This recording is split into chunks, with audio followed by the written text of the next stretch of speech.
મિત્રો spectrum high school PS Patel 39 વર્ષનો મારો અનુભવ છે એનો હું ટીચિંગમાં ઉપયોગ કરું છું। મારી જુદી જુદી મેથડ જે હું સમજાવતો જાઉં છું। ગુજરાત રાજ્ય લેવલે કેઆરપી આરપી તેમજ શિક્ષણના તમામ ક્ષેત્રોમાં લેખન સહિત તમામ જગ્યાએ કામ કરેલું છે। એવા મારા બહોળા અનુભવનો હું ઉપયોગ મારા ટીચિંગ દરમિયાન કરું છું। મારો લાભ અવશ્ય લેજો એવું ખાસ જણાવું છું। મોર્નિંગ ઓલ ફ્રેન્ડ્સ, જો છેલ્લે આપણે કાર્બોક્સિલિક એસિડના નામકરણની ચર્ચા કરી છે। હવે જુઓ મિત્રો, આપણે હંમેશા જેડબલઈ અને નીટ એને ધ્યાનમાં રાખીને હું બધું જ ટીચિંગ કરતો હોઉં છું, એટલે આપણે વધારાની બાબત જે છે એ પણ ઉમેરતા જઈએ છીએ। જેમ કે ક્યારેક આવું પૂછે COOH ટ્વાઇસ, चलो तो आ जे छे બે COOH ગ્રુપ એકબીજા સાથે જોડાયેલા છે મિત્રો, એટલે એનું સામાન્ય નામ આપણે આગળ જોઈ ગયા હતા કાલે। સામાન્ય નામ ઓક્ઝેલિક એસિડ જ છે। આ ઓક્ઝેલિક એસિડ જ છે। એનું આઈયુપીએસી નામ શું બનાવ્યું તો આપણે ઇથેન ડાયોઇક એસિડ, બરોબર, ઇથેન ડાયોઇક એસિડ। ચલો એને બદલે આવું લીધું તો બીજું લઈએ છે CH2COOH ટ્વાઇસ। चलो હવે આ ટોટલ 4 કાર્બન વાળો એસિડ એવો થવાનો મિત્રો, અને બે COOH ગ્રુપ છે એમાં, માટે એને શું કહેવાય તો એને કહેવાય બ્યુટેન ડાયોઇક એસિડ, બરાબર, એને કહેવાય બ્યુટેન ડાયોઇક એસિડ અથવા તો બ્યુટેન 1,4 ડાયોઇક એસિડ એવું કહી શકાય। ચલો એને બદલે આવું હોય જ્યારે COOH, ચલો અહીંયા આ બાજુ OH આ બાજુ H, चलो आ बाजू OH અહીંયા H અને અહીંયા COOH છે મિત્રો। ચલો આ જે સૂત્ર છે એને કહેવાય સામાન્ય નામ ટાર્ટરિક એસિડ। ટાર્ટરિક એસિડ છે, ટાર્ટરિક એસિડ કહેવાય આ। ચલો આ જે છે એનો સોડિયમ પોટેશિયમ ક્ષાર જે છે પેલા રોશેલ ક્ષાર યાદ કરી લો, બેઝિક સોડિયમ પોટેશિયમ ટાર્ટરેટ એવું આપણે બોલતા હતા, બરોબર, એ આનો ક્ષાર હોય, પણ આ ટાર્ટરિક એસિડ છે। ટાર્ટરિક એસિડ નું આપણે આઈયુપીએસી નામ બનાવવું છે તો 1 કાર્બન 2 કાર્બન 3 કાર્બન 4 કાર્બન, એટલે કે 2 અને 3 ઉપર બંને ઉપર હાઇડ્રોક્સિલ ગ્રુપ વધારાના છે, માટે આઈયુપીએસી નામ થવાનું 2 3 પછી ડાયહાઇડ્રોક્સી, 2 3 ડાયહાઇડ્રોક્સી, પછી શું બોલાય મિત્રો 4 કાર્બન છે એટલે એને બ્યુટેન 1,4 ડાયોઇક એસિડ, બ્યુટેન પછી 1,4 ડાયોઇક એસિડ, ડાયોઇક એસિડ। ચલો તો આ એનું આઈયુપીએસી નામ થયું। પણ એને બદલે મિત્રો હવે હું આવું લઉં છું, જોજો શું કરું છું એ બરોબર સમજજો, કેવી રીતે લખું છું એ લખવાની મેથડ। COOH CH2, અહીંયા હું C ઉપર OH, અહીંયા COOH લઉં છું, અહીંયા CH2, આ COOH। હવે જુઓ મિત્રો, અહીંયા સેન્ટર થી શરૂઆત કરું તો આ બાજુ CH2 COOH, આ બાજુ પણ CH2 COOH, પણ ઉપર OH છે, અહીંયા COOH છે। આ જે છે એનું સામાન્ય નામ છે સાઇટ્રિક એસિડ, યાદ રાખીશું ખાસ, આ સાઇટ્રિક એસિડ છે, સાઇટ્રિક એસિડ।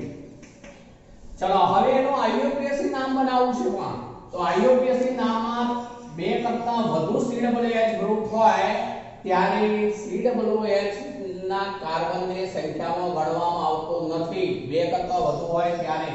એટલે હવે આપણે આ 1 કાર્બન કહેવાય, આ 2 કહેવાય, આ 3 કહેવાય।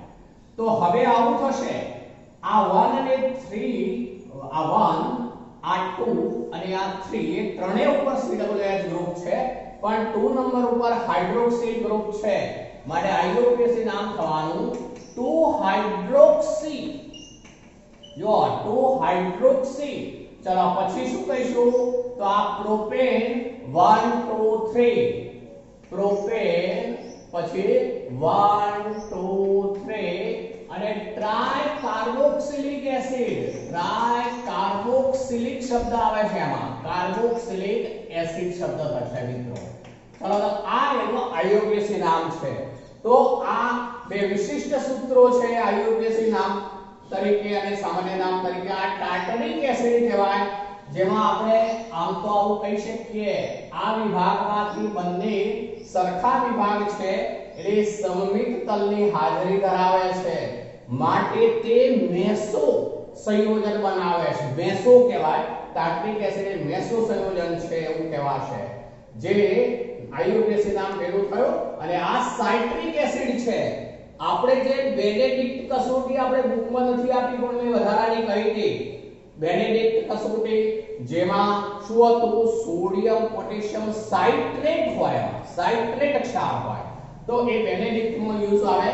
તો આ બંનેના સોડિયમ પોટેશિયમ ક્ષાર જે છે એ એલિફેટિક આલ્ડીહાઇડનું ઓક્સિડેશન કરાવશે, કાર્બોક્સિલિક એસિડ બનાવશે, પણ એરોમેટિક આલ્ડીહાઇડનું તેઓ ઓક્સિડેશન કરાવી શકતા નથી.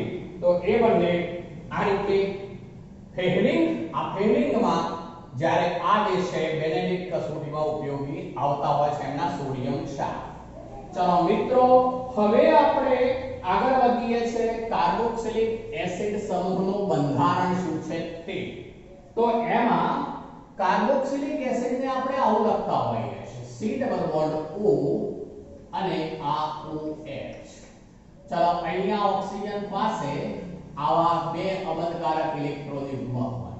ચલો, હવે આમાં કાર્બન પરમાણુ જે છે એ સહિતના બધા જ પરમાણુઓ અહીંયા એક જ સમતલમાં ગોઠવાયેલા હોય છે.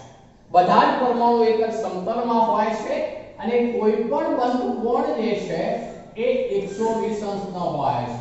બધા જ બંધ કોણ જે છે 120 અંશના હોય છે. એટલે એનો અર્થ એવો થયો કે આ કાર્બન પરમાણુ એ sp2 સંકૃત છે, sp2 સંકૃત છે અને એના આ રીતે જે છે એ બધા જ પરમાણુઓ એક જ સમતલમાં ગોઠવાયેલા છે. અહીંયા ઓક્સિજન પરમાણુ પાસે બે અબંધકારક ઇલેક્ટ્રોન યુગ્મો છે. હવે એને કારણે મિત્રો આવું થતું હોય છે. જો સંસ્પંદનની ઘટના બતાવું છું હવે, તો સંસ્પંદનની ઘટના દરમિયાન આવું બને, આ બંધ જે છે એના બંને ઇલેક્ટ્રોન ઓક્સિજન ઉપર શિફ્ટ થાય મિત્રો. એના બંને ઇલેક્ટ્રોન ઓક્સિજન ઉપર શિફ્ટ થવાથી આવું બની જાય, આ C, આ સિંગલ બોન્ડ O. ચલો, હવે આ માઈનસ ચાર્જ જ્યારે આ કાર્બન ઉપર પ્લસ ચાર્જ, અને આ જે છે અત્યારે એમને બતાવું છું. ચલો, આ O, આ H, આ બંને ઇલેક્ટ્રોન યુગ્મો એમને રાખ્યા આપણે અત્યારે. ચલો, હવે એમાં ફરીથી સંસ્પંદનની ઘટના થાય, ફરીથી સંસ્પંદન થાય ત્યારે આ ઇલેક્ટ્રોન યુગ્મ જે છે એ અહીંયા ડબલ બોન્ડમાં ફેરવાઈ જશે, જેને કારણે આવું થઈ જશે. હવે અહીંયા ડબલ બોન્ડ બની જાય, આ O, આ H, પણ હવે આ ઓક્સિજન ઉપર ધન ચાર્જ આવવાનો મિત્રો, અને આ જે છે આ O અને આ O ઉપર ચાર્જ માઈનસ, O ઉપર માઈનસ ચાર્જ મિત્રો. તો આ રીતે જે કાર્બોક્સિલિક એસિડ છે એમાં COOH સમૂહ જે છે એમાં સંસ્પંદનની ઘટના થાય છે. તો આવું સંસ્પંદન જે છે એને કારણે જે આલ્ડીહાઇડ અને કીટોનના કાર્બોનિલ સંયોજનો છે તેની સાપેક્ષમાં કાર્બોક્સિલિક એસિડનો કાર્બન ઓછો ઇલેક્ટ્રોન અનુરાગી ગણાશે. આપણે આલ્ડીહાઇડ અને કીટોનના કાર્બોનિલ સમૂહના કાર્બન સાથે આ કાર્બોક્સિલિક એસિડના કાર્બનની સરખામણી કરીએ તો એમ કહેવાશે કે આમાં આવું સંસ્પંદન થાય છે, જેને કારણે આ કાર્બન ઉપરનો ધન વિભાર અહીંયા પણ શિફ્ટ પામી શકે, જેને કારણે જે કાર્બોક્સિલિક એસિડનો કાર્બન છે એ ઓછો ઇલેક્ટ્રોન અનુરાગીતા ધરાવે છે એમ કહેવાશે. તો આપણે આ એના બંધારણની વાત કરી લીધી મિત્રો. ચલો, હવે લખાણ સંબંધિત પ્રશ્ન છે. IUPAC નામ લખો. ચલો, IUPAC નામમાં એક છે PH CH2 CH2 COOH. મિત્રો આ PH એટલે શું? તો ફિનાઇલ. ચલો, ફિનાઇલ ગ્રુપ છે. આ ન હોય તો આ પ્રોપેનોઇક એસિડ કહેવાય. જુઓ, હવે એના 1 2 અને 3 નંબર ઉપર ફિનાઇલ ગ્રુપ એટલે કહીશું 3 ફિનાઇલ. 3 ફિનાઇલ ચલો પછી શું કહેવું પડશે તો પ્રોપેનોઇક એસિડ ચલો આ આયુર્વેદ નામ કયું બીજું છે મિત્રો આ રીતનું છે CH3 ટ્વાઇસ પછી double bond C single bond CH C પછી CH પછી હા એક મિનિટ અહીંયા જે છે CH3 ટ્વાઇસ પછી અહીંયા C છે પછી ડબલ બોન્ડ CH CH આ રીતનું છે મિત્રો અહીંયા એક વચ્ચે કાર્બન છે આ C અને ડબલ બોન્ડ CH આ રીતનું છે હવે એનું આપણે આઈયુપીએસી નામ બનાવવું છે તો જુઓ આ CH3 ટ્વાઇસ એક પૈકીનો એક CH3 આમાં નીચે હોય એવો અર્થ છે હવે આ એક કાર્બન બે કાર્બન પછી ડબલ બોન્ડ ત્રણ કાર્બન અને આ ચોથો કાર્બન આમ સળંગ ગણીએ તે ચાર પૂરતી વાત કરું છું ધ્યાન રાખજો એમાં 1 2 અને 3 નંબર ઉપર આ મિથાઇલ ગ્રુપ અહીંયા નીચે હોય એવો અર્થ છે એટલે પહેલા તો 3 મિથાઇલ વધારાનો સમૂહ છે પહેલા લખીશું 3 મિથાઇલ ચલો 3 મિથાઇલ ચલો પછી આ 2 નંબર પછી ડબલ બોન્ડ છે એટલે શું કહીશું એમાં કુલ 4 કાર્બન એટલે બ્યુટ ચલો પછી 2 ઇનોઇક એસિડ બ્યુટ પછી શું થઈ જશે મિત્રો 2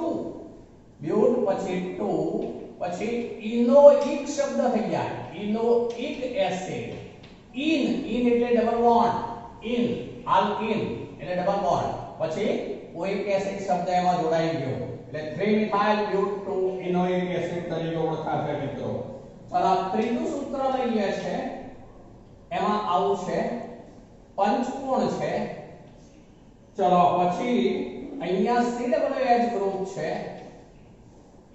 અને અહીંયા જે છે એ મિથાઇલ ગ્રુપ છે એટલે આ એક તો સાયક્લોપેન્ટેન થયો મિત્રો ચલો એના 1 નંબર ઉપર CH ગ્રુપ છે એવો થશે અને 2 નંબર ઉપર મિથાઇલ ગ્રુપ માટે શું કહીશું તો 2 મિથાઇલ ચલો પછી cyclopentane carboxylic acid 2 methyl cyclopentane carboxylic acid મિત્રો ચક્રીય સંયોજનો હોય ત્યારે CH સમૂહ જે કાર્બન ઉપર જોડાયેલો હોય એનો ક્રમ 1 ગણવાનો અન્ય વિસ્થાપિત સમૂહોનો જે લઘુત્તમ ક્રમ થતો હોય આમ પણ ગણાય પણ જે લઘુત્તમ ક્રમ થતો હોય એ ક્રમ માન્ય ગણી એ વિસ્થાપિત સમૂહને એના ક્રમ સહિત આગળ શરૂઆતમાં અંગ્રેજી સ્પેલિંગ મુજબ ક્રમશઃ લખવામાં આવતા હોય છે ચલો અને એમાં છેલ્લું એક સૂત્ર છે મિત્રો ચલો આ રીતનું છે અહીંયા ઉપર NO2 ગ્રુપ છે અહીંયા CH ગ્રુપ છે ચલો અહીંયા પણ NO2 ગ્રુપ છે અને અહીંયા NO2 ગ્રુપ છે ચલો મિત્રો આમાં CH ગ્રુપ અગત્યનું એટલે CH બેન્ઝીન રિંગ ઉપર છે તો એને બેન્ઝીન કાર્બોક્સિલિક એસિડ અથવા બેન્ઝોઇક એસિડ પણ કહી શકાય હવે એને માટે ક્રમ લઈએ તો આ નંબર 1 તો આ 2 બરોબર આ 3 આ 4 આ 5 અને આ 6 આમ ગણી દઉં તો આ 2 આ કેટલા 2 3 4 5 અને 6 આપણે બંને બાજુથી ક્રમ ગણવાના ચલો અહીંયા બંને બાજુથી આમ ગણો કે આમ ગણો સરખું જ થાય છે એટલે 2 4 6 ટ્રાય નાઇટ્રો પછી બેન્ઝોઇક એસિડ પણ કહેવાય આયુપીએસી માં બેન્ઝોઇક એસિડ અથવા શું કહેવાય બેન્ઝીન કાર્બોક્સિલિક એસિડ એવું પણ પાછળ કહી શકાય બરોબર ચલો તો આ આપણે વિવિધ આયુપીએસી નામ લઈ લીધા હવે મિત્રો આપણે આવું છે આ કાર્બોક્સિલિક એસિડ સંયોજનોની બનાવટ ઉપર આ અગત્યનો મુદ્દો છે કાર્બોક્સિલિક એસિડ સંયોજનોની બનાવટ ચલો કાર્બોક્સિલિક એસિડ સંયોજનોની બનાવટ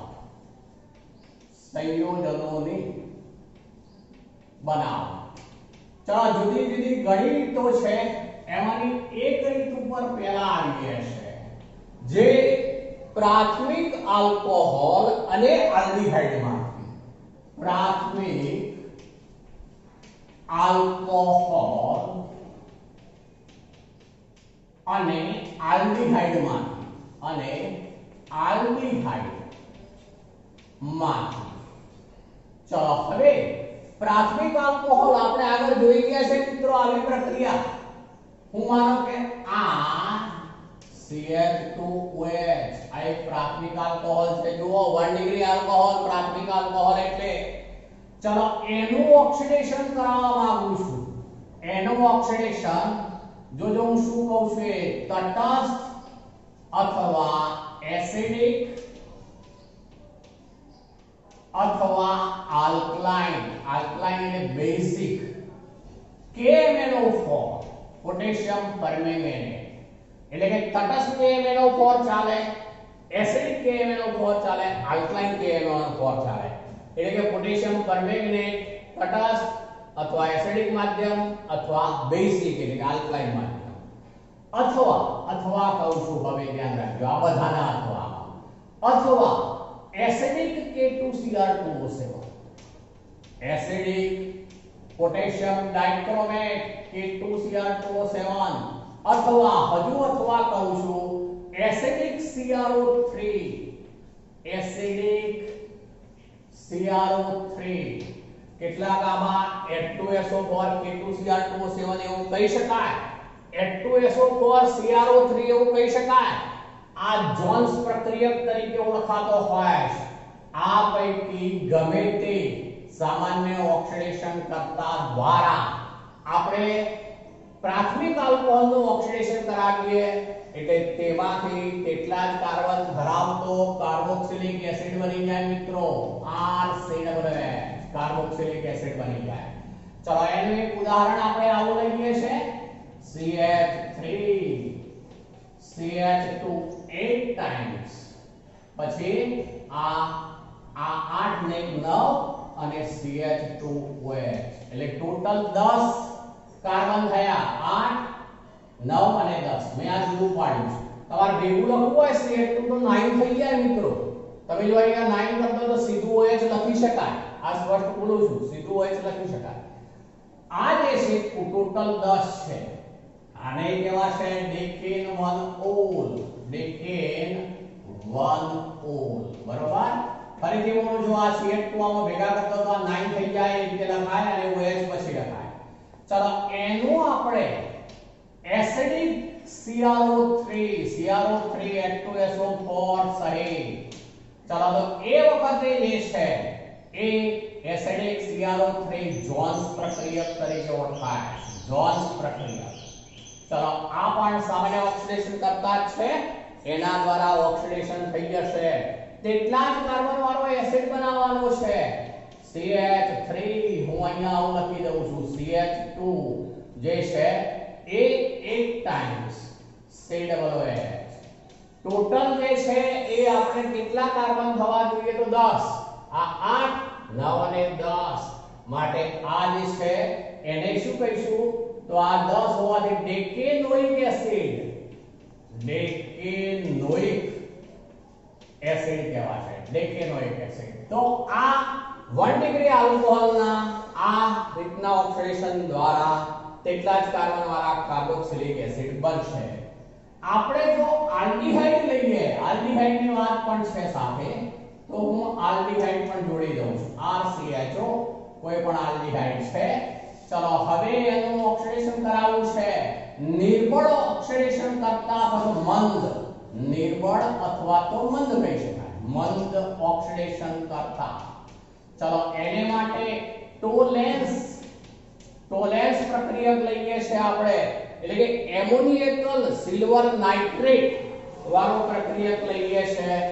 તો એલિફેટિક હોય કે એરોમેટિક હોય બંને પ્રકારના આલ્ડીહાઇડનું કાર્બોક્સિલિક એસિડમાં ઓક્સિડેશન થઈ જશે મિત્રો. જો આપણે ફેલિંગ લઈએ અથવા તો બેનેડિક્ટ લઈએ તો એ વખતે ફક્ત એલિફેટિક આલ્ડીહાઇડનો જ કાર્બોક્સિલિક એસિડમાં રૂપાંતર થાય. એરોમેટિક આલ્ડીહાઇડ નું ન થાય, બરોબર ધ્યાન રાખજો. તો આ પહેલી પ્રક્રિયા આપણે પ્રાથમિક આલ્કોહોલ અને આલ્ડીહાઇડ માંથી લીધી. ચાલો બીજી પ્રક્રિયા ઉપર આવું છું. આલ્કાઇલ બેન્ઝીન સંયોજનોમાંથી આલ્કાઇલ બેન્ઝીન સંયોજનોમાંથી ચલો આલ્કાઇલ બેન્ઝીન એવું કહ્યું મેં, એટલે હવે જુઓ આ જે છે મિથાઇલ બેન્ઝીન છે, જે એક આલ્કાઇલ બેન્ઝીન છે, ટોલ્યુએન કહીએ છીએ જેને આપણે તે. ચલો આનું ઓક્સિડેશન આપણે ઉગ્ર પ્રક્રિયા પરિસ્થિતિમાં કરાવવું પડશે મિત્રો. ઉગ્ર પ્રક્રિયા પરિસ્થિતિમાં કરાવવું પડે. એને માટે KMnO4 એસિડિક અથવા આલ્કલાઇન હોવો જોઈએ. આપણે KOH વાળો લઈએ છે. ચાલો KMnO4 KOH વાળો લઈએ છે. તો હવે આ જે ટોલ્યુઇન છે એનું ઓક્સિડેશન થઈ જશે અને તેને કારણે અનુવર્તી પોટેશિયમ ક્ષાર બની જશે. આ KMnO4 KOH આલ્કલાઇન KMnO4 કહીશું. તો આનું ઓક્સિડેશન થઈ ગયું આલ્કાઇલ સમૂહનું COOH હોય પણ એનો પોટેશિયમ ક્ષાર બનવાનો અહીંયા KOH હોવાથી. જો અહીંયા NaOH હોય તો અહીંયા સોડિયમ ક્ષાર રહે. આ બને પોટેશિયમ બેન્ઝોએટ છે. પોટેશિયમ બેન્ઝોએટ ચલો હવે એની પ્રક્રિયા આપણે કોઈ પણ એસિડિક દ્રાવણ ઉમેરવું પડે, H3O+ ઉમેરીશું અને ગરમ કરીશું એટલે હવે એમાંથી છેવટે બની જશે બેન્ઝોઇક એસિડ. ચલો એમાંથી બની જવાનું બેન્ઝોઇક એસિડ.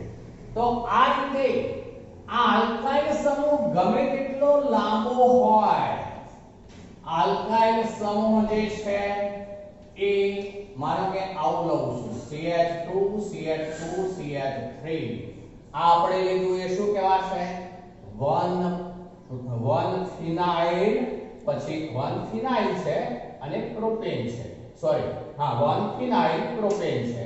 ચલો એનું આ જ રીતે ઓક્સિડેશન કરાવીએ છે KMnO4 KOH દ્વારા. ત્યારે આ જ બને બરોબર ધ્યાન રાખજો. એ વખતે પણ COOH બને. અહીંયા આલ્કાઇલ સમૂહ જે છે એમાં ગમે તેટલા કાર્બન હોય, તેની લંબાઈ ગમે તેટલી હોય, પણ તેમાંથી એક જ COOH સમૂહમાં રૂપાંતર પામે, જેનો અનુવર્તી અહીંયા પોટેશિયમ ક્ષાર બન્યો કહેવાશે. એની આ જ પ્રક્રિયાથી આ જ ફરીથી બની જવાનું મિત્રો બેન્ઝોઇક એસિડ.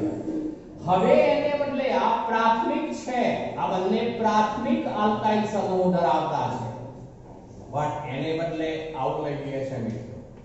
જો હવે હું ચેન્જ શું કરું છું એ જોજો બરોબર.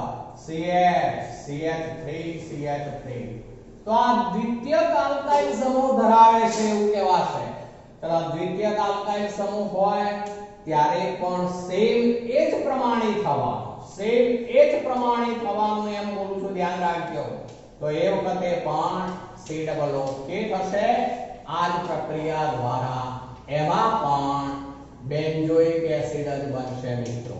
એટલે એનો અર્થ એવો થયો કે અહીંયા જે આલ્કાઇલ સમૂહ હોય એ પ્રાથમિક કે દ્વિતીયક કોઈ પણ હોય અને તે આલ્કાઇલ સમૂહ જે છે એની લંબાઈ કેટલી છે એની સાથે પણ સંબંધ નથી અને તેનું એસિડિક અથવા આલ્કલાઇન KMnO4 અથવા તો ક્રોમિક એસિડ, બીજું પણ કહું છું જોજો, અથવા ક્રોમિક એસિડ H2CrO4 પણ લઈ શકાય.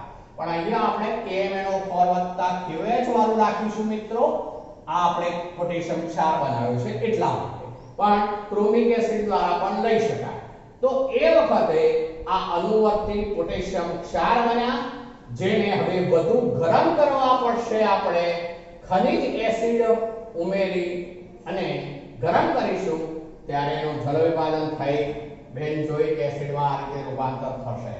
એટલે પ્રાથમિક કે દ્વિતીયક આલ્કાઇલ સમૂહ હોય તો પ્રક્રિયા થશે, પણ જો તૃતીયક આલ્કાઇલ સમૂહ હોય તો આવી પ્રક્રિયા થઈ શકતી નથી મિત્રો, બરોબર સમજો। તૃતીયક આલ્કાઇલ સમૂહ હોય તો આ રીતની પ્રક્રિયા થઈ શકતી નથી। ચાલો બીજી એક બાબત, આવું હોય CH3 CH double bond CH3 એટલે દ્વિબંધ વાળું સંયોજન છે। ચલો દ્વિબંધ વાળું સંયોજન છે એનું પણ આપણે ઓક્સિડેશન કરાવી દઈએ છે। આ કોઈ પણ પ્રબળ ઓક્સિડેશન કરતા દ્વારા, કોઈ પણ પ્રબળ ઓક્સિડેશન કરતા આપણે લઈ શકીએ એમાં, બરોબર। અને બે સ્ટેપ ભેગા કરી દઉં છું ડેલ્ટા, બંને સ્ટેપ ભેગા કરી દઈએ છે KNO4 વત્તા KOH છે, માનો કે અહીંથી બ્રેક થઈ જશે મિત્રો, બે કાર્બન વાળો ભાગ આ બે કાર્બન વાળો ભાગ એટલે 2 ટાઈમ્સ CH3COOH બની જશે।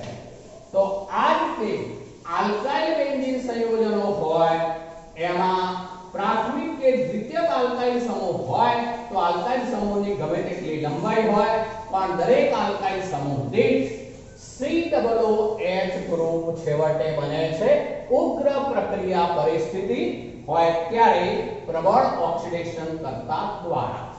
દ્વિબંધ વાળું હોય તો પણ પ્રબળ ઓક્સિડેશન કરતા ઉગ્ર પ્રક્રિયા પરિસ્થિતિ પણ દ્વિબંધ આગળથી તૂટી જાય અને કાર્બોક્સિલિક એસિડ બનશે। તો આ બીજી બનાવટ આપણે લીધી, આ શું છે તો બ્યુટુઇન, એમાંથી બની ગયું ઇથેનોઇક એસિડ। ચાલો ત્રીજી રીત લઈએ જેમાં નાઇટ્રાઇલ સંયોજનો અથવા એમાઇડ સંયોજનોમાંથી નાઇટ્રાઇલ અને એમાઇડ સંયોજનોમાંથી, ચલો મિત્રો નાઇટ્રાઇલ RCN આ નાઇટ્રાઇલ સંયોજન છે, નાઇટ્રાઇલ કહેવાય અથવા સાયનાઇડ પણ કહેવાય, નાઇટ્રાઇલ તરીકે વધુ ઓળખાય છે। ચલો નાઇટ્રાઇલ સંયોજન છે એની પ્રક્રિયા આપણે જે છે એ H+ અથવા OH- ઉદ્દીપકની હાજરીમાં એટલે એસિડ અથવા બેઝ ઉદ્દીપકની હાજરીમાં જળ વિભાજન કરાવીએ છે મિત્રો, ત્યારે આવું બની જશે આ C ડબલ બોન્ડ ONH2। શું બન્યું એ બોલું છું જોજો, કાર્બન સાથે આ ઓક્સિજન જોડાઈ ગયો, નાઇટ્રોજન સાથે આ બે હાઇડ્રોજન જોડાઈ ગયા, ઉદ્દીપક તરીકે એસિડ અથવા બેઝ ગમે તે હોય ચાલે। ચલો RCONH2 બન્યું મિત્રો, હવે તેની પ્રક્રિયા જે છે એ આપણે જે H+ અથવા OH- H+ અથવા OH- પણ ડેલ્ટા આપણે ગરમ કરવું પડશે થોડું, ત્યારે જે એમાઇડ બનેલો હોય એનું હવે કાર્બોક્સિલિક એસિડમાં રૂપાંતર થઈ જશે મિત્રો, RCOOH માં રૂપાંતર થઈ જશે, અહીંથી તૂટી જાય એવો અર્થ થાય। બીજું એમોનિયા બની જતું હોય છે, અહીંયા બુકમાં આપ્યું નથી પણ આપણે લખી દઈએ, બીજું બની જશે એમોનિયા। તો આ રીતે જે નાઇટ્રાઇલ છે એનું એસિડ ઉદ્દીપક કે બેઝ ઉદ્દીપકની હાજરીમાં જલ વિભાજન જ છે, પહેલા બને શું તો એમાઇડ બને, હવે એ જ ઉદ્દીપકો પણ ઉગ્ર પ્રક્રિયા પરિસ્થિતિ કરાવીએ તો છેવટે તેનું કાર્બોક્સિલિક એસિડમાં રૂપાંતર થઈ જશે। હવે તેને બદલે સીધો આપણે એમાઇડ લીધો હોય, માનો CH3CONH2, ચલો આ એમાઇડ છે મિત્રો ઇથેનેમાઇડ, ઇથેનેમાઇડ છે। ચલો ઇથેનેમાઇડ જે છે એની પ્રક્રિયા આપણે આ રીતે જ કરાવીએ છે, ઇથેનેમાઇડની બે સ્ટેપ ભેગા કરી દઈએ, માનો કે આપણે સેકન્ડ સ્ટેપ જ લીધું કેવા છે આ, એટલે H3O+ અને ડેલ્ટા, ત્યારે અહીંથી તૂટી જાય જેથી CH3 COOH બની જાય અને બીજું બની જશે NH3, અહીંથી આમાં OH જોડાયો એટલે CH3 COOH ઇથેનોઇક એસિડ બની ગયો, આમાં H જોડાઈ ગયો એટલે એમોનિયા બની ગયો। એને બદલે મિત્રો આવું લઈએ છે, ચલો બેન્ઝીન રિંગ છે એના ઉપર CONH2, ચલો બેન્ઝેમાઇડ છે, બેન્ઝેમાઇડ બેન્ઝેમાઇડ છે. આ જ પ્રક્રિયા કરાવીએ છે H3O+ અને ડેલ્ટા. તો એ વખતે તેમાંથી બની જશે બેન્ઝોઇક એસિડ. એમાંથી બની જવાનો benzoic acid plus NH3. Benzoic acid બની જશે અને NH3 બની જશે બેન્ઝેમાઇડ માંથી. ચલો આ બધી પ્રક્રિયાઓ આ નાઇટ્રાઇલ અને એમાઇડ સંયોજનોમાંથી લીધી. ચલો એ સિવાય છે બીજી ગ્રિગ્નાર્ડ પ્રક્રિયા. ચલો એ પ્રક્રિયા ઉપર આવું છું જોજો. ગ્રિગ્નાર્ડ પ્રક્રિયા હું આ વિશે કાઢી નાખું છું. હવે ગ્રિગ્નાર્ડ પ્રક્રિયા ઉપર આવું છું. હવે જુઓ યાદ કરી લો, ગ્રિગ્નાર્ડ જે છે એ આલ્કોહોલમાંથી એટલે કે આલ્કોહોલની બનાવટ વખતે આવી ગઈ. બીજું કીટોનની બનાવટમાં પણ ગ્રિગ્નાર્ડ આવી ગઈ અને અહીંયા કાર્બોક્સિલિક એસિડની બનાવટમાં પણ ગ્રિગ્નાર્ડ છે મિત્રો. એટલે બરોબર ધ્યાન રાખીશું. ગ્રિગ્નાર્ડ ચોથી પ્રક્રિયા ઉપર આવ્યા આપણે ગ્રિગ્નાર્ડ પ્રક્રિયા દ્વારા. ચલો ગ્રિગ્નાર્ડ પ્રક્રિયક તરીકે RMGX હોય મિત્રો. આ ગ્રિગ્નાર્ડ પ્રક્રિયક છે આપણો. ચલો એની પ્રક્રિયા C double bond O double bond O. ઘન કાર્બન ડાયોક્સાઇડ છે જેને સૂકો બરફ કહેવાય. આ સૂકો બરફ ઘન કાર્બન ડાયોક્સાઇડ છે. ચલો શુષ્ક ઇથરની હાજરી, શુષ્ક ઇથર એની હાજરી ત્યારે હંમેશા યોગશીલ પ્રક્રિયા થાય. ટેકનિક યાદ રાખવાની. આ C આ ડબલ બોન્ડ O એમને એમ રાખી દીધો, ઉપરની તરફ કરી દીધો. આ બીજો ડબલ બોન્ડ O હતો એ સિંગલ બોન્ડ O કર્યો, એની સાથે MgX જોડી દેવાનો. MgX એની સાથે. તો હવે R વધુ એ અહીંયા આગળ જોડાઈ જાય મિત્રો. R આગળ જોડાઈ જાય. તો આ જે બન્યું મધ્યવર્તી ક્ષાર બન્યો. મધ્યવર્તી ક્ષાર હવે તેનું એસિડિક જલ વિભાજન એટલે કે H3O+ જે જલ વિભાજનની પ્રક્રિયા છે ત્યારે આવું બની જશે. અહીંથી તૂટી જશે ત્યારે MgOH દૂર થઈ જાય જેથી આવું બની ગયો R C double bond O અને અહીંયા થઈ જશે O સાથે H. શું બની ગયો? તો કાર્બોક્સિલિક એસિડ શુષ્ક ઇથરની હાજરીમાં ઘન કાર્બન ડાયોક્સાઇડ એટલે કે સૂકા બરફ સાથે ગ્રિગ્નાર્ડ પ્રક્રિયકની યોગશીલ પ્રક્રિયાથી આ મધ્યવર્તી ક્ષાર બને છે જેનું એસિડિક જલ વિભાજન કરાવતા તેમાંથી કાર્બોક્સિલિક એસિડ COOH બને છે. કાર્બોક્સિલિક એસિડ બને છે. હવે આની એક બીજી આવી પ્રક્રિયા આપણે લેવી છે. જુઓ હું આવું લઉં છું, સમજો. C6H5 MgBr લીધું આપણે. ફિનાઇલ મેગ્નેશિયમ બ્રોમાઇડ લીધું છે. આ જ પ્રક્રિયા કરાવીએ છે સૂકો બરફ, શુષ્ક ઇથર. ચલો શું કરી દેવાનું? તો અહીંયા થઈ જશે C6H5. ચલો અહીંયા થવાનું શું? તો C ડબલ બોન્ડ O અને OMg અહીંયા Br મિત્રો. જો શું કરી દીધું આપણે? તો આ C ડબલ બોન્ડ O એમને ઉપર નહીં કરાવ. આ ડબલ બોન્ડ O હતો એ સિંગલ બોન્ડ O એની સાથે MgBr જોડી દીધો. MgBr. ચલો હવે આ C6H5 અહીંયા આગળ જોડાઈ ગયું. હવે એની આ જ પ્રક્રિયા શું થઈ જવાનું? તો C6H5 C double bond O હતો એમને એમ જ આ અહીંથી તૂટી જવાનું. ચલો O સાથે H જોડાઈ ગયો. શું બની ગયું? Benzoic acid. બેન્ઝોઇક એસિડ અથવા બેન્ઝીન કાર્બોક્સિલિક એસિડ બની ગયો મિત્રો. અહીંયા બેન્ઝીન રિંગ પછી MgBr બતાવવો જ બતાવાય તો બેન્ઝીન રિંગ ઉપર આ જોડાણ થાય, આ બેન્ઝીન રિંગ ઉપર COOH તો બેન્ઝોઇક એસિડ બની ગયો મિત્રો. તો આ ગ્રિગ્નાર્ડ પ્રક્રિયા છે.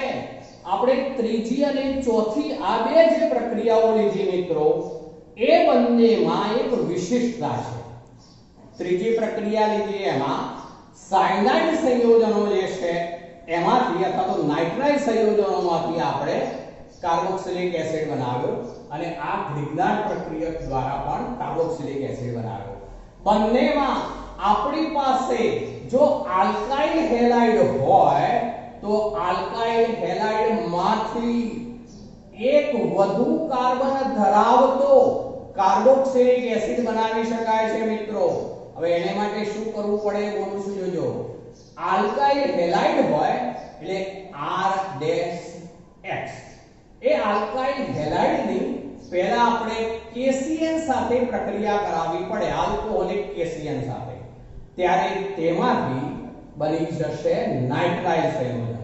જો એમાં હું ડાયરેક્ટ બતાવું છું, જુઓ R- માનો કે Cl લીધું છે, આલ્કાઇલ હેલાઇડ છે, એની પ્રક્રિયા આલ્કોહોલિક કેસીએન સાથે પહેલા કરવી પડે ઇથેનોલ, તો એ બધી KCl દૂર થઈ જાય, RCl બની જાય, સાયનાઇડ બની ગયું। સાયનાઇડ નું આપણે આગળ જોઈ ગયા એ જ પ્રમાણે પહેલા શું કરવાનું H+OH- હળવું જલ વિભાજન, તો એ ફરી એમાઇડ બને। હળવું જલ વિભાજન એટલું કરાવીએ તો એમાઇડ બની પ્રક્રિયા અટકી જાય, પણ પછી ફરીથી ઉગ્ર પ્રક્રિયા પરિસ્થિતિ એટલે H+OH- ડેલ્ટા, તો એ વખતે એ એમાઇડ નું શામાં રૂપાંતર થઈ જાય તો એસિડ માં રૂપાંતર થઈ જાય। એ જ રીતે માનો કે આ ગ્રિગ્નાર્ડ પ્રક્રિયક બનાવવો છે તો આની સાથે કોની પ્રક્રિયા કરવી પડે તો Mg ની પ્રક્રિયા, એટલે શું થઈ જાય RMgCl થઈ જાય। આ શું બની ગયું ગ્રિગ્નાર્ડ પ્રક્રિયક। તો એની આ પ્રક્રિયાઓ દ્વારા પણ આમ અર્થ એવો થયો કે આલ્કાઇલ હેલાઇડમાંથી આપણે કેસીએલ સાથે ઇથેનોલની હાજરીમાં પ્રક્રિયા કરી સાયનાઇડ બનાવી, એનું જ્યારે જલ વિભાજન કરાવીએ ત્યારે વધુ કાર્બન ધરાવતો કાર્બોક્સિલિક એસિડ બનાવી શકાય મૂળ હેલાઇડ કરતા એક વધુ કાર્બન। એ જ રીતે જો Mg ની છીટ સાથે પ્રક્રિયા કરી ગ્રિગ્નાર્ડ પ્રક્રિયક બનાવી, ત્યારબાદ સૂકા બરફ સાથે શુષ્ક ઇથરની હાજરીમાં પ્રક્રિયા કરાવીએ તો પણ એક વધુ કાર્બન ધરાવતો એલિફેટિક તેમજ એરોમેટિક બંને ટાઈપના કાર્બોક્સિલિક એસિડ બનાવી શકાય। તો આ ચોથી પ્રક્રિયા લીધી મિત્રો। પાંચમી પ્રક્રિયા ઉપર આવીએ છે, એમાં એસાઇલ હેલાઇડ અને એસ્ટરમાંથી એસાઇલ હેલાઇડ અને એનહાઇડ્રાઇડ છે, એસાઇલ હેલાઇડ અને એનહાઇડ્રાઇડ સંયોજનોમાંથી એનહાઇડ્રાઇડમાંથી। ચલો એસાઇલ હેલાઇડ આ C ડબલ બોન્ડ નો Cl એસાઇલ હેલાઇડ કહેવાય। આ એસાઇલ હેલાઇડ અથવા એસિડ હેલાઇડ છે, આ ક્લોરાઇડ લીધો છે મેં, અહીંથી જ બનતું કે મિત્રો। ચલો એની પ્રક્રિયાઓ હું બે રીતે લઉં છું। જ્યારે તેની પ્રક્રિયા ફક્ત H2O જલ વિભાજન કરાવીએ ત્યારે એમાંથી આવું બની જવાનું, આમાં OH જોડાઈ જવાનું, એટલે RCOOH અને Cl માઈનસ મુક્ત થઈ જશે મિત્રો। જ્યારે તેને બદલે આપણે આવી પ્રક્રિયા પણ લઈ શકીએ, એને બદલે બેઝ ઉદ્દીપક OH માઈનસ H2O, બેઝ ઉદ્દીપક OH માઈનસ H2O, ત્યારે મિત્રો કાર્બોક્સિલિક એસિડ નો ઋણાયન બનતો હોય છે, RCO માઈનસ એનો ઋણાયન બન્યો, કાર્બોક્સિલિક એનાયન બન્યો કહેવાય, Cl માઈનસ પણ બન્યો કહેવાય। હવે તેની પ્રક્રિયા H3O પ્લસ દ્વારા કરાવીએ ત્યારે તેનું RCOOH માં રૂપાંતર થાય। આ એસિડ ક્લોરાઇડ સંયોજન છે, એનું H2O દ્વારા જલ વિભાજનથી આમાં OH જોડાઈ ગયો એટલે RCOOH બની ગયો, આ Cl માઈનસ તરીકે મુક્ત થઈ ગયો। અથવા તો આ પાણીમાં બેઝ ઉમેરેલો છે, બેઝ ઉદ્દીપક છે, ત્યારે કાર્બોક્સિલિક એસિડ નો એનાયન બને, ઋણાયન બને, Cl માઈનસ બને। હવે તેનું H3O પ્લસ દ્વારા જલ વિભાજન થાય, ખનિજ એસિડ દ્વારા જલ વિભાજનથી RCOOH બની જાય મિત્રો। તો એ બંને રીતે બની શકશે। બીજું લઈએ છે આપણે એનહાઇડ્રાઇડ ની બાબત, C6H5CO2O, આનું નામ છે બેન્ઝોઇક એનહાઇડ્રાઇડ, બેન્ઝોઇક એનહાઇડ્રાઇડ। તો બેન્ઝોઇક એનહાઇડ્રાઇડ છે, એનું આપણે જલ વિભાજન કરાવીએ છે H2O, H2O ત્યારે આ બંધારણ મિત્રો આવું હોય C6H5 C double bond O C6H5 C double bond O જો આ બે ભાગ સરખા છે એટલે ટ્વાઇસ લખ્યા છે એ બંને O દ્વારા જોડાયેલા છે O દ્વારા હવે એનું જળ વિભાજન કરાવીએ ત્યારે અહીંથી બ્રેક થાય આમાં H જોડાય ઉપરવાળામાં H જોડાઈ ગયો આમાં OH જોડાય તો આ પણ C6H5 COOH પેલું પણ C6H5 COOH એ 2 ટાઈમ્સ C6H5 COOH શું બની ગયું તો બેન્ઝોઇક એસિડ બન્યું પણ હવે આવું લઈએ C6H5COO અને COCH3 તો મેં આવું ચેન્જ કરી દીધું મિત્રો અહીંયા CH3 ગ્રુપ કરી દીધું હવે એવું કહેવાય જો આમાં CH3 ગ્રુપ કરી દીધું તો આ જે છે એનું નામ થવાનું બેન્ઝોઇક પછી આ જે છે બે કાર્બન એટલે ઇથેનોઇક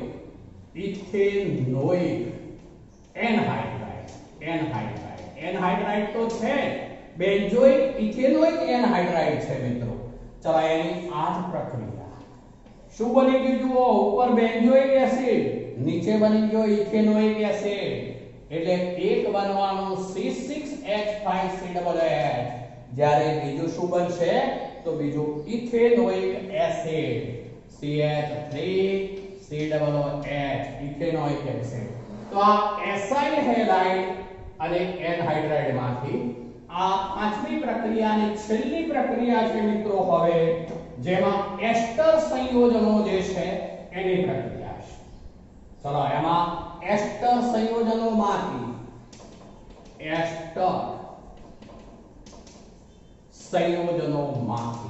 ચલો એસ્ટર સંયોજનો જે છે કોઈ પણ એસ્ટર આપણે લઈ શકીશું મિત્રો ગમે તે એસ્ટર હોય દાખલા તરીકે આવું લઈએ ચલો અહીંયા COO2H5 છે ઇથાઇલ બેન્ઝોઇટ કહેવાશે ઇથાઇલ બેન્ઝોઇટ ની આપણે કોઈ એસિડ ઉદ્દીપક H+H2O એટલે H3O+ એને હાજરીમાં આપણે એનું જળ વિભાજન કરાવીએ છે અહીંથી તૂટી જાય મિત્રો અહીંથી તૂટી જવાથી એક COOH ગ્રુપ બની જવાનું એટલે કે એક નિપજ બનવાની બેન્ઝોઇક એસિડ અને બીજું બનશે C2H5OH બીજું બનવાનું C2H5OH એટલે એક આલ્કોહોલ બને એક કાર્બોક્સિલિક એસિડ બને અહીંયા મિત્રો C2H5O સાથે H જોડાયો એટલે આલ્કોહોલ બને અહીંયા OH જોડાયો બેન્ઝોઇક એસિડ બની ગયો આ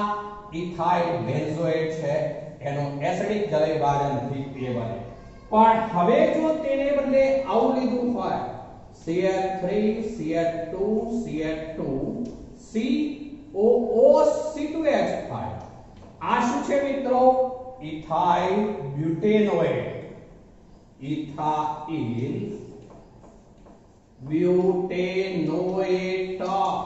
આ પણ એસ્ટર છે પણ એની પ્રક્રિયા આપણે NaOH સાથે કરાવીએ છીએ મિત્રો એની પ્રક્રિયા NaOH સાથે એટલે બેઝ સાથે કરાવીએ આ એસિડ હતો અને H+H2O એવો થયો જ્યારે આ બેઝ છે ત્યારે આવું બને CH3 CH2 પછી CH2 પછી COONA બને એટલે કે સોડિયમ બ્યુટેનોએટ બને સોડિયમ બ્યુટેનોએટ એટલે એનો સોડિયમ ક્ષાર બન્યો અને બીજું બની જશે મિત્રો C2H5OH બીજું બની જશે C2H5OH શું બને જુઓ અહીંથી જે છે આ વિભાગ સાથે આ વિભાગ આ અહીંથી તૂટી જુઓ અહીંથી તૂટે C2H5O સાથે H જોડી દીધો એટલે C2H5OH આ વિભાગ સાથે ONA જોડાયો એટલે આ બની ગયો સોડિયમ બ્યુટેનોએટ એટલે કે એનો સોડિયમ ક્ષાર બન્યો છે હવે તેની H3O+ એસિડ સાથે પ્રક્રિયા કરાવીએ મિત્રો એટલે એમાંથી છેવટે બનશે CH3 CH2 CH2 COOH તો હવે બનશે બ્યુટેનોઇક એસિડ. આ બ્યુટેનોઇક એસિડ બન્યો મિત્રો.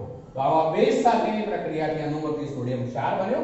ત્યારબાદ એસિડ આપણે ઉમેરવો પડે ત્યારે તટસ્થીકરણ થવાથી છેવટે તો પાછો બ્યુટેનોઇક એસિડ જ મળશે. તો આ રીતે મિત્રો જુદી જુદી 6 બનાવટ આપણે લીધી, જે ખૂબ અગત્યની છે. બધે જ વ્યવસ્થિત સમજીને તૈયાર કરીશું. ચલો અહીંયા